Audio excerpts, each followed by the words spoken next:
안녕하세요. 여러분의 다이어트와 안티에이징 멘토 닥터 CL입니다. 요즘 코로나 바이러스 때문에 전 세계가 난립니다. 그런데 코로나 사태가 종식되면 어떤 일이 벌어질까요?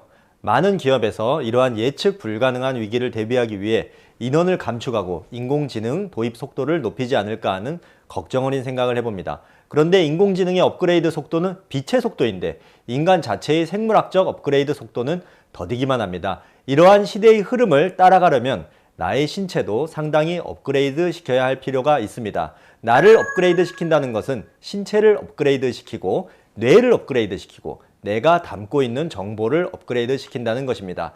이에 대한 가장 핵심적인 원칙 5가지를 말씀드리도록 하겠습니다.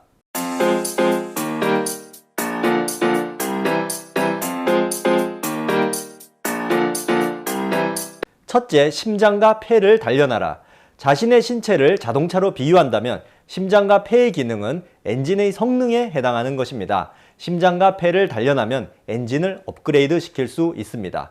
심장과 폐의 지표는 보통 심박수로 측정하고 폐 기능의 지표는 보통 최대 산소 섭취량 VO2 max로 측정합니다. 그런데 VO2 max도 개인이 측정하기 어렵기 때문에 보통은 심박수로 심장과 폐의 기능을 간단히 측정해 볼 수 있습니다.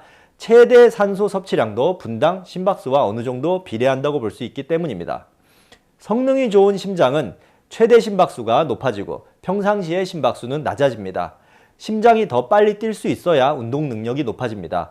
그리고 오랜 운동으로 단련된 심장은 한 번 수축 시 내뿜는 혈액인 심박출량이 증가되어 휴식 시에 심박수는 줄어듭니다.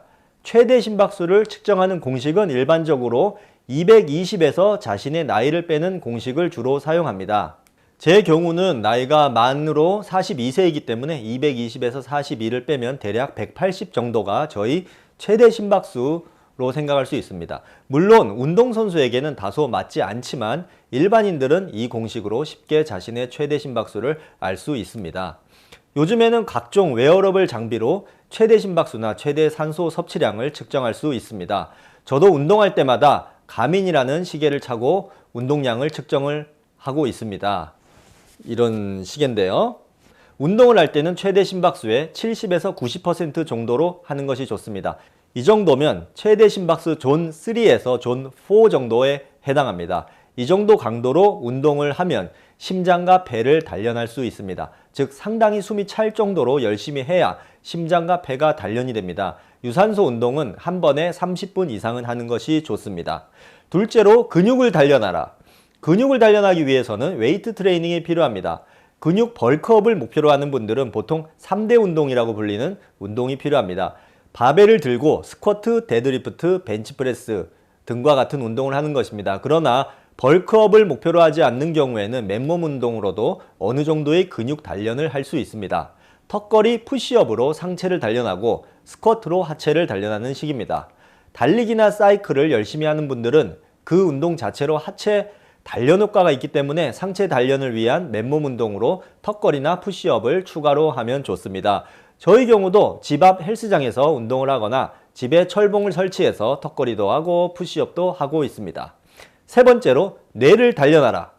뇌를 단련한다는 개념은 다소 생소한 개념입니다. 그러나 최근 연구들에서 뇌 신경세포도 운동을 통해서 재생이 될 수 있고 뉴런의 연결이 강화되는 뇌가 회춘하게 되는 증거들이 많이 나오고 있습니다. 저는 뇌를 단련하기 위해서는 아침 달리기를 추천드립니다. 아침에 심박수를 올리는 달리기를 출근 전에 30분 이상씩 하면 스트레스 호르몬인 코티졸 수치가 내려가서 낮 시간 동안의 스트레스를 덜 받을 수 있습니다. 그리고 아드레날린이 분비되어 정신적인 에너지 레벨이 높아져서 낮 시간에 일하는 동안 생산성을 더욱 높일 수 있습니다. 하루에 남들보다 단 10%만 더 효율적으로 그리고 생산적으로 일할 수 있다면 수년 후의 차이는 실로 어마어마할 것입니다. 또한 불안을 만들어내는 뇌의 편도체를 억제시켜 덜 불안하고 더 행복해지고 자신감이 높아집니다. 편도체가 하루 종일 과활성화되어 있으면 하루 종일 불안하고 스트레스를 받습니다. 그리고 그에 따라 코티졸 분비가 많아집니다. 만성적으로 코티졸 분비가 높아지면 점점 피곤하고 불안하고 우울해집니다. 달리기를 꾸준히 하면 편도체 활성을 억제시켜 불안을 감소시키고 코티졸 수치를 떨어뜨리고 스트레스를 조절할 수 있습니다. 또한 꾸준히 달리는 사람이 뇌에서는 BDNF라는 뇌신경세포 보호의 핵심적인 물질이 분비됩니다. 또한 달리기로 인해 뇌의 해마 영역의 신경 재생이 일어나서 기억력도 증가되고 운동 시 분비되는 도파민과 세로토닌으로 인해 기분이 좋아지고 우울감이 개선됩니다. 그야말로 뇌가 단련되는 것입니다. 다만 일주일에 3회 이상 한 번에 30분 이상씩 심장 박동수가 자신의 최대 심박수의 70에서 80%인 존 3 이상으로 달려야 효과가 있습니다. 또한 양질의 독서를 꾸준히 하여 뇌에 새로운 정보를 입력시키는 것도 뇌를 업그레이드 시키는 데 큰 도움이 될 것입니다.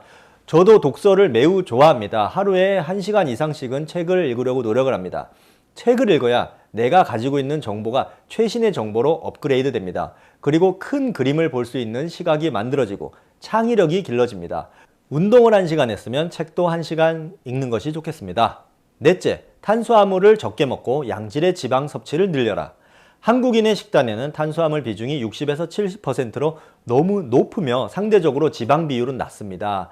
탄수화물 섭취 비중을 하루 섭취 총 칼로리의 40% 수준으로 낮추고 지방 섭취 비중은 40% 수준까지 높이는 것이 좋습니다. 단백질은 20% 정도 섭취합니다. 우리 몸에는 크게 3가지의 노화를 촉진하는 과정이 있습니다.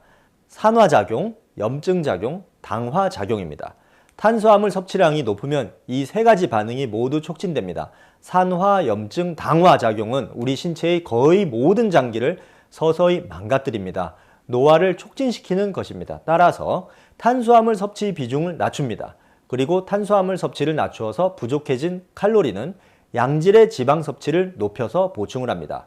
양질의 지방이란 등푸른 생선에 많은 오메가3, 올리브유에 많은 단일 불포화 지방산 등이며 버터, 달걀, 우유, 육류 등에 포함된 포화지방 섭취량도 현재보다 좀 더 섭취해도 괜찮습니다.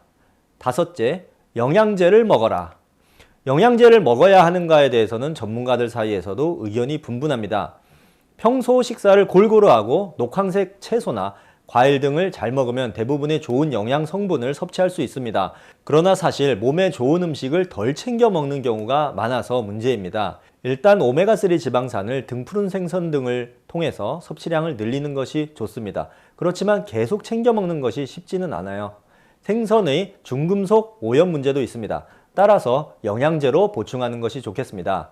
비타민 D는 뼈 건강뿐만 아니라 면역 강화, 염증 감소, 암 예방 등의 효과가 있어 필수로 섭취를 해야 합니다. 다만 피부를 햇빛에 노출시키는 야외 활동으로도 충분량 생산되지만 현대인들은 실내 활동이 많아서 따로 섭취하는 것이 좋겠습니다.